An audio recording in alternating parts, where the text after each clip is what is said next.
நடுத்தர மக்கள் இந்த இஎம்ஐனா என்னன்னு தெரியாம தான் அதிக கடனுக்குள்ளேயும் சில குழப்பத்துக்குள்ளேயும் இருக்கிறாங்க. நான் இந்த வீடியோவில் எவ்ரி மந்த் இன்ஸ்டால்மெண்ட் அப்படின்றத நான் சொல்ல போறது கிடையாது. அதாவது இஎம்ஐக்கு என்ன முழு விளக்கம் அப்படின்றத சொல்ல போறது கிடையாது.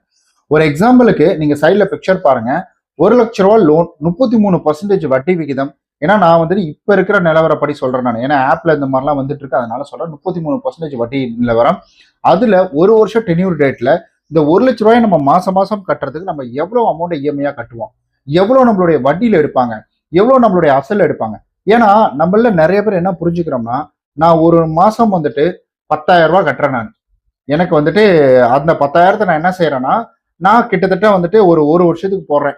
அது 1,00,000 ரூபாய் லோனுக்கு மாசம் 10,000 கட்டுறேன். அப்ப வந்து நான் ஒரு 5 மாசம் கட்டிட்டேன்னா 50,000 ரூபாய். அப்ப நான் எடுத்த 1,00,000 ரூபாயில 50,000 மைனஸ் ஆயிடல அப்படின்னு நம்ம யோசிக்கிறோம். அதுதான் கிடையாது. அந்த குழப்பத்தை தான் இந்த வீடியோவில் நான் தீர்க்க போறேன். நீங்க சைட்ல பாருங்க, உங்களுக்கு தெரியும். ஏன்னா சைட்ல நான் தெளிவா கொடுத்துருக்கிறேன். 1,00,000 ரூபாய் லோன்ல நமக்கு 9,897 ரூபாய் இஎம்ஐயா நம்ம மாசம் மாசம் கட்டுறோம்.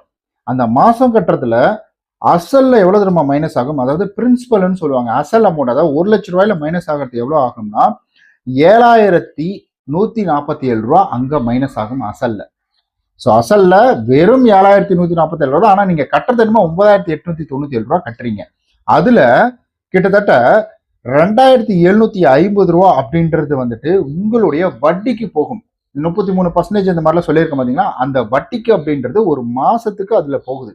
அப்போ டோட்டலா உங்களுக்கு வந்துட்டு கிட்டத்தட்ட 1,00,000 ரூபாய் இருக்கு அப்படின்ற பட்சத்துல அதுல பாருங்க, இந்த 7,000 சில்லறை அப்படின்றது மட்டும் தான் உங்களுடைய அசல் அமௌண்ட்ல கழியும். வட்டியில அது போகாது. வட்டியில தனியா போயிடும். வட்டி தனி, அசல் தனி, இப்படிதான் அவங்க கால்குலேஷன் போடுவாங்க. உங்களுக்கு வந்துட்டு டோட்டலா ஒரு இஎம்ஐ மாசம் 10,000 ரூபாய் கட்டுறோம் அப்படின்ற ஒரு ரவுண்ட் ஃபிகர் தான் தேவை. ஆனா இவங்க இன்டர்னலா இங்க கால்குலேஷன் எப்படி போடுவாங்கன்னா இப்படிதான் போடுவாங்க.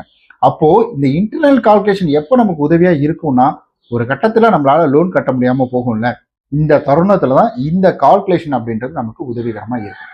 அப்படியே சைட்ல பாருங்களேன், நம்மளுடைய மந்த்லி இன்ஸ்டால்மெண்ட் அப்படின்றதுல எந்தவித சேஞ்சும் கிடையாது. ஆனா பிரின்சிபல் அமௌண்ட்ல நம்ம கட்டக்கூடிய இஎம்ஐல சேஞ்ச் ஆகுது பாருங்க. அதாவது இங்க பாருங்க, 7,000 ரூபாய் வந்துட்டு நமக்கு இதுல வருதுங்களா, 7,147 ரூபா வந்துட்டு ஃபர்ஸ்ட் மாசம் வந்து நம்மளுடைய பிரின்சிபல் அமௌண்ட்ல கம்மியா தான் எடுக்குது. ஆனா அடுத்த மாசம் அப்படின்றது நம்மளுடைய பிரின்சிபல் அமௌண்ட்ல அதிகமா எடுக்குது. அதே போல இங்க இன்ட்ரெஸ்ட் பாருங்களேன். பிரின்சிபல், அதாவது இன்ட்ரெஸ்ட்ல பாத்தீங்கன்னா முதல்ல 2,750 ரூபாய் இருந்துச்சு. ஆனா இப்ப பாருங்க 2,553 ரூபா தான் இதுல வருது. அடுத்தது பாத்தீங்கன்னா வட்டி விகிதம் உங்களுக்கு படிப்படியா குறைஞ்சிக்கிட்டே வரும். இங்க அசல் அப்படியே ஏறிக்கிட்டே போகும். பிரின்சிபல் அமௌண்ட்ல வந்து உங்களுக்கு தொகை ஏறிக்கிட்டே போகும். இங்க பாருங்க, 7,147 ஸ்டார்ட் ஆனது உங்களுக்கு 9,637 முடியுது 12ஆம் மாசம். ஆனா இங்க வட்டி விகிதம் அப்படின்றது பாத்தீங்கன்னா 265 ரூபா. இங்க பிரின்சிபல் அமௌண்ட் சைட்ல பாருங்க, பேலன்ஸ் அமௌண்ட் அப்படின்றது பாத்தீங்கன்னா வெறும் 0ல தான் இருக்கு. இதுதான் வட்டி கால்குலேஷன். அதாவது இஎம்ஐ அப்படின்றது இப்படிதான் ஒர்க் ஆகும். நீங்க வந்துட்டு ஒரு 5 மாசம் கட்டிட்டு 50,000 ரூபாய் நான் கட்டிட்டேன், ஏன் 1,00,000 ரூபாய் லோன்ல 50,000 ரூபாய் மைனஸ் ஆயிருக்குன்னா அப்போ வட்டி காசு எப்படி? அதே போல வட்டி காசையும் நீங்க கால்குலேட் பண்ணாலும் இந்த ஒரு விஷயத்துக்குள்ளதான் வரும். அப்ப 5 மாசம் நான் கட்டிட்டேன்னா உங்களுடைய அசல் அமௌண்ட் எவ்வளவு இருக்கும்? இங்க பாருங்க, 9,897 ரூபாய் நான் வந்துட்டு 5 மாசத்துல நான் கட்டிட்டேன். நான் 5 மாசத்துல என்னோட அசல் அமௌண்ட் சைட்ல பாருங்க, அசல் அமௌண்ட் அப்படின்றது 62,245 ரூபாய் தான் இருக்கு. இப்ப நான் கால்குலேட் போடுறேன், நீங்களும் வந்துட்டு ஒரு கால்குலேட் அப்படின்றது போடுங்க.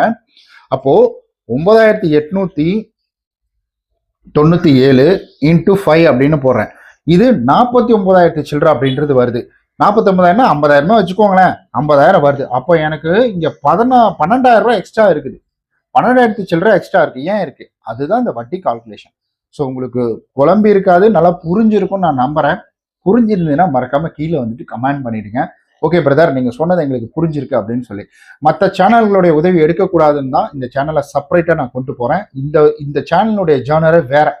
ஸோ முழுக்க நம்ம ஃபினான்ஷியலை பத்தி தெரிஞ்சுக்க போறோம்.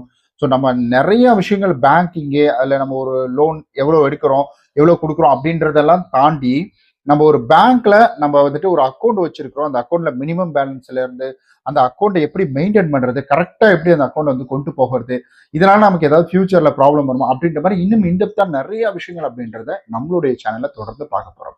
அதனாலதான் சொல்றேன், நம்ம சேனலை சப்ஸ்கிரைப் பண்ணி வச்சுக்கோங்க. தொடர்ந்து நிறைய வீடியோ, பயனுள்ள வீடியோ ஃபினான்ஷியல் தொடர்பாக வரப்போகுது. ஏன்னா ஃபினான்ஷியல் நாலேஜ் இல்லாததுனால தான் நம்மள நிறைய பேர், அதுவும் நடுத்தர மக்கள் குறிப்பா இந்த மாதிரி கடன்ல போய் மாட்டிக்கிறாங்க. இதுல இருந்து வெளியில வரணும்னா ஸோ கண்டிப்பா நமக்கு ஃபினான்ஷியல் நாலேஜ் அப்படின்றது ரொம்ப ரொம்ப முக்கியம். ஃபினான்ஷியல் அட்வைசர் கிடையாது தான். ஸோ நான் முழுக்க முழுக்க இந்த ஃபீல்டில் ரொம்ப வருஷமா இருந்துட்டு இருக்கேன். அதனுடைய அனுபவத்தை தான் நான் உங்கள்கிட்ட பகிர்ந்துக்கிறேன். ஓகே கைஸ், பாய். வேற ஏதாவது கேள்வி இருந்துச்சுன்னா கீழே மறக்காம கமெண்ட் பண்ணுங்க. பாய்.